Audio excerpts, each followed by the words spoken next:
Hi, Mike Violette with Espresso Engineering at the 2012 IEEE EMC Symposium. I'm here with John McCloskey, the Chief EMC Engineer at NASA Goddard Space Flight Center.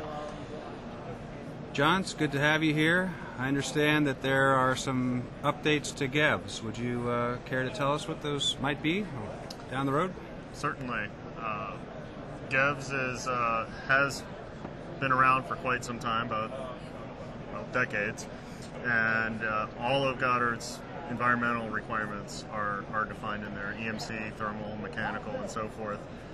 And the EMC section has not been updated since about 1993, and so it was long overdue.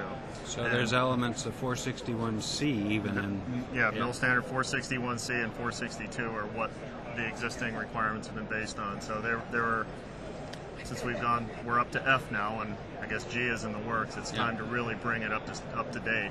So we're basing a new set of requirements on Mill Standard 461F as a point of departure. But since it is a military standard, and we're not military, we don't build, right. We have to tailor it to NASA environments. And so these updates to GEVS do just that.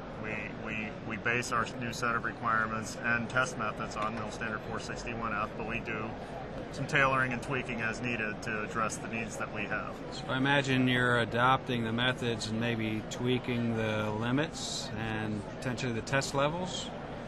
Most of the tailoring is in the test levels. We try to keep the test techniques, the same. It's a much easier thing to give a project instructions to say, run 461F. Run CS101 as is, but use this limit, and so on and so forth. But where there are, actually CS101 is one of the test methods we're tweaking a little bit. But where we see a need to tweak the test method, we provide the instructions for how to do so. Great. So what kind of timeline are you looking at to roll out these updates?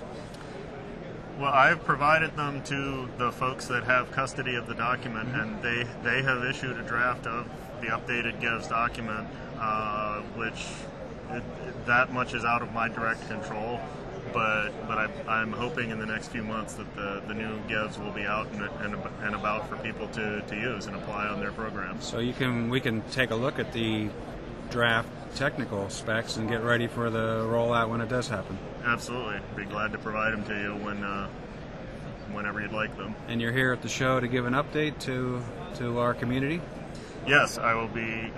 I've written a paper summarizing these updates, and I'm presenting this paper on Thursday at 5 p.m. upstairs. Great. Thursday, 5 p.m. at the IEEE EMC Symposium. Of course, you can always get a copy of the symposium record if you can't make it to John's presentation. John, thanks for coming to Espresso Engineering. Thanks. It's been a pleasure to be here. Thanks. Mike Violette for EspressoEngineering.tv at the 2012 IEEE EMC Symposium.